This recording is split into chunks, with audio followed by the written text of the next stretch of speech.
Hello friends, welcome back to my channel. நம்ம சேனலுக்கு support பண்ணுற எல்லாருக்கும் ரொம்ப ரொம்ப நன்றி.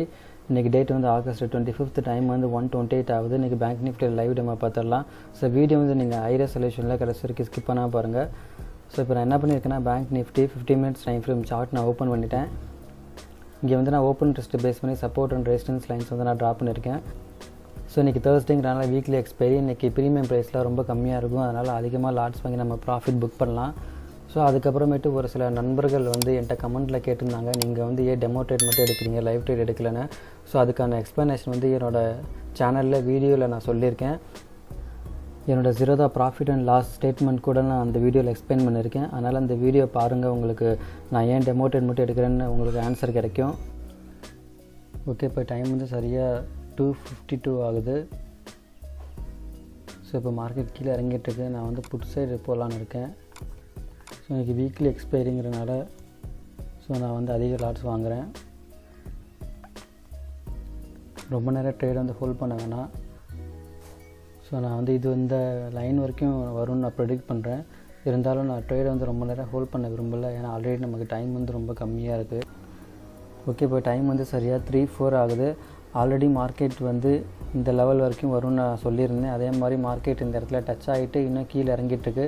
ஸோ நான் வந்து ஆல்ரெடி ட்ரேட் வந்து க்ளோஸ் பண்ணிட்டேன். இன்றைக்கி 2 ட்ரேட் எடுத்தேன்.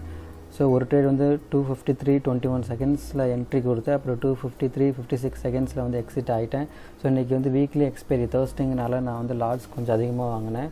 ஸோ எவ்வளோ இன்வெஸ்ட்மெண்ட் பண்ணியிருக்கேன்னா 7,640. ஸோ எவ்வளோ ப்ராஃபிட் புக் பண்ணேன்னா 4,864 rupees சார்ஜஸ் போக. ஸோ அதுக்கப்புறமேட்டு மறுபடியும் நான் ஒரு ட்ரேட் ஒன்று எடுத்தேன் 2:54:36 செகண்ட்ஸில். அதை வந்து நான் 2:55:51 செகண்ட்ஸில் எக்ஸிட் பண்ணிட்டேன். அது வந்து ஒரு 100. ஸோ அங்கே வந்து நான் ஒரு 100 குவான்டிட்டி, அதாவது 4 லாட் நான் பை பண்ணியிருந்தேன். ஸோ அதில் வந்து ஒரு 600 ப்ராஃபிட் மேக் பண்ணி இன்றைக்கி ஓவரால் ப்ராஃபிட் 5,500 நான் வந்து வச்சுருக்கேன். ஸோ எனக்கு போதும் இந்த ப்ராஃபிட். இன்னைக்கு டே இதோட நான் க்ளோஸ் பண்ணுறேன். ஸோ நான் எப்படி வந்து என்ட்ரி கொடுத்துருந்தேன்னா, ஸோ இந்த பேஸ் லைன், அதாவது மார்க்கெட் வந்து இன்றைக்கி ஓப்பன் ஆனது கொஞ்சம் கேப் அப்பில் தான் ஓப்பன் ஆச்சு. அதாவது ட்ரெண்ட் வந்து பார்த்திங்கன்னா அப் ட்ரெண்ட்லேயே மேலே போயிட்டே இருந்திருக்கு. அதுக்கப்புறமேட்டு இந்த இடத்துல ஒரு சப்போர்ட் எடுத்து மேலே போயிட்டு மறுபடியும் வந்து இந்த லெவலை டெஸ்ட் பண்ணியிருக்கு. மார்க்கெட்டால் மேலே போக முடியல, அப்புறம் கீழே வந்துச்சு. ஸோ ஒன்ஸ் இந்த பேஸ் லைன் இப்போ நான் உங்களுக்கு ட்ராப் பண்ணி காமிக்கிறேன் பாருங்கள். ஸோ இந்த பேஸ் லைனை வந்து பிரேக் அவுட் ஆனதும் நான் வந்து என்ட்ரி கொடுக்கலான்னு வெயிட் பண்ணேன். இந்த பேஸ் லைனை பிரேக் அவுட் ஆனது என்ட்ரி கொடுத்தேன், ப்ராஃபிட் புக் பண்ணேன். ஓகே, இந்த வீடியோ பிடிச்சிருந்துச்சுன்னா மறக்காமல் லைக் பண்ணுங்கள், ஷேர் பண்ணுங்கள், என்னோடய சேனலுக்கு சப்ஸ்கிரைப் பண்ணுங்கள். இந்த வீடியோட கருத்துக்கள் எதுவும் வந்தாலும் எனக்கு கமெண்ட்ஸில் சொல்லுங்கள். நெக்ஸ்ட் வீடியோவில் பார்ப்போம். அது வரைக்கும் தேங்க்ஸ், பாய்.